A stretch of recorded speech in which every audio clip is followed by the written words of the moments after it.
മഹാലക്ഷ്മി സീരിയലിൻ്റെ പുതിയൊരു എപ്പിസോഡിലോട്ട് എല്ലാവർക്കും സ്വാഗതം. കരുണയുടെ എല്ലാ പ്രതീക്ഷകളും തകർത്തുകൊണ്ട് തന്നെ കണ്ണൻ മഹാലക്ഷ്മിയും കൊണ്ട് കമലേശ്വരത്തോട്ട് വരികയാണ്. ഇത് കണ്ട് ചങ്ക് പൊട്ടി നിൽക്കുകയാണ് കരുണയ്ക്കാണെങ്കിൽ താൻ കാണുന്നത് വിശ്വസിക്കാനാകാതെ സ്വപ്നമാണോ എന്ന് പോലും ചിന്തിച്ചു പോകുന്നു. അങ്ങനെ കുഞ്ഞിനെയും കൊണ്ടിറങ്ങുന്ന മഹിയെയും കണ്ണനെയും കണ്ട് തൻ്റെ സമനില തെറ്റിപ്പോകുമോ എന്ന് പോലും കരുണ ചിന്തിക്കുന്നു.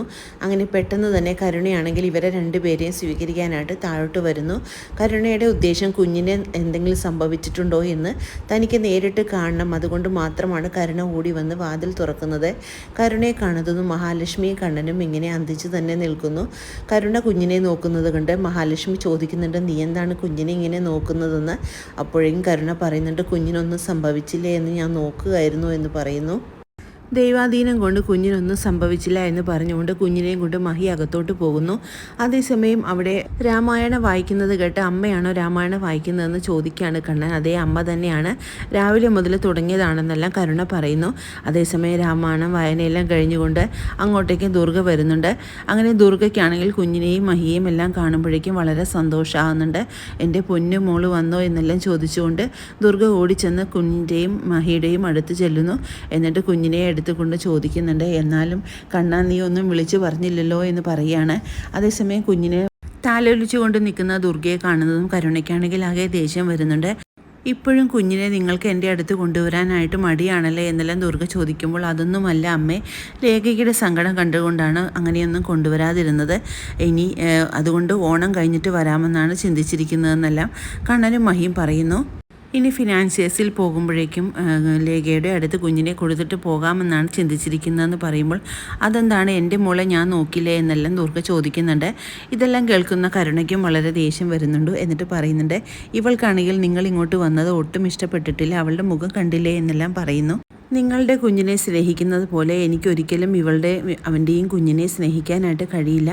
ഇവളുടെയും അവൻ്റെയും സ്വഭാവം മാറ്റിയാൽ മാത്രമേ എനിക്കതിനൊരു മാറ്റം ഉണ്ടാവുള്ളൂ എന്ന് പറയുമ്പോഴേക്കും കരുണ പറയുന്നുണ്ട്, കണ്ണേട്ടൻ്റെയും ലക്ഷ്മിയുടെയും വീടാണെന്ന് അറിഞ്ഞുകൊണ്ട് തന്നെയാണ് ഞങ്ങളിവിടെ താമസിക്കുന്നത്. അവരെപ്പോൾ ഇറങ്ങിപ്പോകാൻ പറയുന്നുവോ അപ്പോൾ ഞങ്ങൾ ഇറങ്ങിപ്പോകാനും തയ്യാറാണ്. അതുകൊണ്ട് അമ്മ വേറൊന്നും ചിന്തിച്ചെടുക്കണ്ട എന്നെല്ലാം പറഞ്ഞുകൊണ്ട് ദേഷ്യപ്പെട്ടുകൊണ്ട് കരുണ അകത്തോട്ട് പോകുന്നു. അതേസമയം കണ്ണൻ പറയുന്നുണ്ട്, അവളൊരു ഗർഭിണിയല്ലേ അമ്മേ, അവളെ ഇനി വഴക്ക് പറയണ്ട എന്ന് പറയുന്നു. അതേസമയം ദുർഗ പറയുന്നുണ്ട്, അവൾ ഒരിക്കലും പതിവില്ലാതെ ഇന്ന് വെളുപ്പിന് 4 മണിക്ക് എണീറ്റ് പൂജാമുറിയിൽ കയറി പ്രാർത്ഥിച്ചു. അത് കുഞ്ഞിൻ്റെയും നിങ്ങളുടെയെല്ലാം നാശത്തിന് വേണ്ടിയാണെന്നുള്ള കാര്യത്തിൽ ഒരു സംശയമില്ല എന്ന് എനിക്കറിയാം. പക്ഷേ അവൾ പറഞ്ഞത് കുഞ്ഞിന് ഒരു കുഴപ്പവും സംഭവിക്കാതിരിക്കാൻ വേണ്ടിയാണ് ഞാൻ പ്രാർത്ഥിച്ചതെന്ന്. അത് എത്രത്തോളം വിശ്വസിക്കാൻ പറ്റുമെന്ന് എനിക്കറിയില്ല എന്ന് പറയുമ്പോൾ മഹി പറയുന്നുണ്ട്, അതെന്താണെങ്കിലും ദൈവങ്ങൾക്കറിയാമല്ലോ, ദൈവങ്ങൾക്ക് മനസ്സിലാവുമല്ലോ അവൾ എന്താണ് പ്രാർത്ഥിച്ചിരിക്കുന്നത്. അവൾ പ്രാർത്ഥിച്ചതിൻ്റെ വിധി അവൾക്ക് തന്നെ ദൈവം കൊടുത്തോളും എന്നെല്ലാം മഹി പറയുന്നുണ്ട്.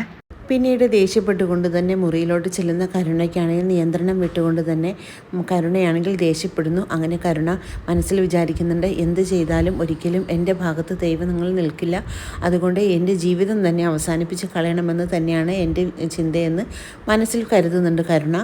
പിന്നീട് കുഞ്ഞിനെ താലോലിച്ചു കൊണ്ട് തന്നെ ഇരിക്കുകയാണ് ദുർഗയ്ക്കാണെങ്കിൽ കുഞ്ഞിനെ താലോലിച്ചിട്ട് മതി വരാത്ത രീതിയിൽ തന്നെ ഇരിക്കുന്നു. അതേസമയം അങ്ങോട്ടേക്ക് പോകാനായിട്ട് റെഡിയായി വരികയാണ് കരുണയ്ക്കാണെങ്കിൽ ഇതെല്ലാം കാണുമ്പോഴേക്കും വളരെ ദേഷ്യം വരുന്നുണ്ട്. അപ്പോഴേക്കും കണ്ണൻ ചോദിക്കുന്നുണ്ട്, നീ ഇപ്പോൾ തന്നെ പോകുകയാണോ എന്ന് ചോദിക്കുന്നു. അപ്പോഴേക്കും മഹി ചോദിക്കുന്നുണ്ട്, നീ ആണെങ്കിൽ കുഞ്ഞിനെ കാണാനായിട്ട് ലേഖയുടെ വീട്ടിൽ വന്നപ്പോഴേക്കും ലേഖയ്ക്ക് ഒട്ടും ഇഷ്ടമില്ലായിരുന്നല്ലോ, അപ്പോൾ നിനക്കിപ്പോൾ കുഞ്ഞിനെ എടുത്ത് താലോലിക്കാനുള്ളൊരവസരം കിട്ടിയിട്ട് നീ എന്താണ് കുഞ്ഞിനെ ഒന്നും എടുക്കാതെ തന്നെ പോകുന്നതെന്ന് ചോദിക്കുന്നു.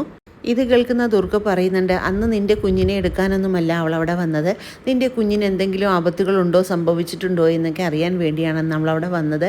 പിന്നെ എങ്ങനെ അവളിപ്പോൾ ഇവിടെ നിൽക്കും, ഒരു കണക്കിന് അവൾ ഇവിടെ ഇല്ലാതിരിക്കുന്നത് തന്നെയാണ് നല്ലത്, കുഞ്ഞങ്ങനെ സേഫായിട്ട് ഇവിടെ ഇരുന്ന് കിടന്നോളും എന്നെല്ലാം ദുർഗ പറയുന്നത് കേട്ട് ദേഷ്യം വരുന്ന കരുണയ്ക്കാണെങ്കിൽ ഒന്നും പറയാൻ പറ്റാത്തൊരവസ്ഥയിൽ തന്നെ നിൽക്കുകയാണ്. പിന്നീട് തോമസ് വൈദ്യൻ്റെ ഹോസ്പിറ്റലിൽ മേഘനാഥിനെ താങ്ങി പിടിച്ച് നടന്നുകൊണ്ട് വരികയാണ് വാമദേവൻ. അങ്ങനെ മേഘനാഥിന് ചെറിയ തോതിലെല്ലാം നടക്കാനായിട്ട് സാധിക്കുന്നുണ്ട്. അപ്പോഴേക്കും അങ്ങോട്ടേക്ക് തോമസ് വൈദ്യൻ വരുന്നുണ്ട്. എന്നിട്ട് തോമസ് വൈദ്യൻ പറയുന്നുണ്ട്, ഇനി കുറച്ച് ദിവസം കഴിഞ്ഞാൽ ആരുടെയും സഹായമില്ലാതെ തനിക്ക് നടക്കാനായിട്ട് പറ്റുമെന്ന് പറയുമ്പോൾ ഇത് കേൾക്കുന്ന മേഘനാഥനും വാമദേവനും വളരെ സന്തോഷമാകുന്നുണ്ട്. എന്നിട്ട് പറയുന്നു, ഇനി കുറച്ച് ദിവസം കഴിയുമ്പോഴേക്കും തനിക്ക് സംസാരശേഷിയും തിരിച്ചു കിട്ടും, ഇനിയെങ്കിലും നിങ്ങളെല്ലാം നല്ല രീതിക്ക് ചിന്തിച്ച് നല്ല രീതിക്ക് തന്നെ ജീവിക്കാനായിട്ട് ശ്രമിക്കുക എന്നെല്ലാം പറയുന്നത് കേട്ട് ദേഷ്യത്തോട് നിൽക്കുകയാണ് നമ്മുടെ മേഘനാഥനും വാമദേവനും. പിന്നീട് മേഘനാഥൻ്റെ ഈ മാറ്റങ്ങളെല്ലാം തന്നെ മഞ്ജുവിനോടായിട്ട് വന്ന് പറയുകയാണ് സാഗർ പറയുന്നുണ്ട് അവനാണെങ്കിൽ ചെറിയ തോതിലെല്ലാം എണീറ്റ് നടക്കാനായിട്ട് ശ്രമിക്കുന്നുണ്ട്.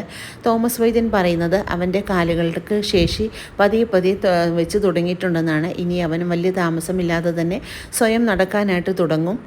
അതുകൊണ്ട് അവൻ ഇനി എഴുന്നേറ്റ് നടക്കാനായിട്ട് തുടങ്ങിയാൽ കരിമൂർഖൻ്റെ ഒരു സ്വഭാവമായിരിക്കും അവനിക്ക്. അതുകൊണ്ട് നമ്മൾ വളരെയേറെ സൂക്ഷിക്കണമെന്നെല്ലാം സാഗറാണെങ്കിൽ മഞ്ജുവിനോട് പറയുന്നുണ്ട്. ഇത് കേൾക്കുന്ന മഞ്ജുവിനാണെങ്കിൽ ചെറിയ തോതിലൊക്കെ ഒരു ഭയം വരുന്നുണ്ട്. അങ്ങനെ വരാനിരിക്കുന്ന പുതിയൊരു എപ്പിസോഡുകൾക്കായിട്ട് നമുക്ക് കാത്തിരിക്കാം. ഈ റിവ്യൂ ഇഷ്ടമാകുകയാണെങ്കിൽ ലൈക്കും ഷെയറും സബ്സ്ക്രൈബും ചെയ്ത് സപ്പോർട്ട് ചെയ്യണേ. പുതിയൊരു എപ്പിസോഡിനായിട്ട് നമുക്ക് കാത്തിരിക്കാം.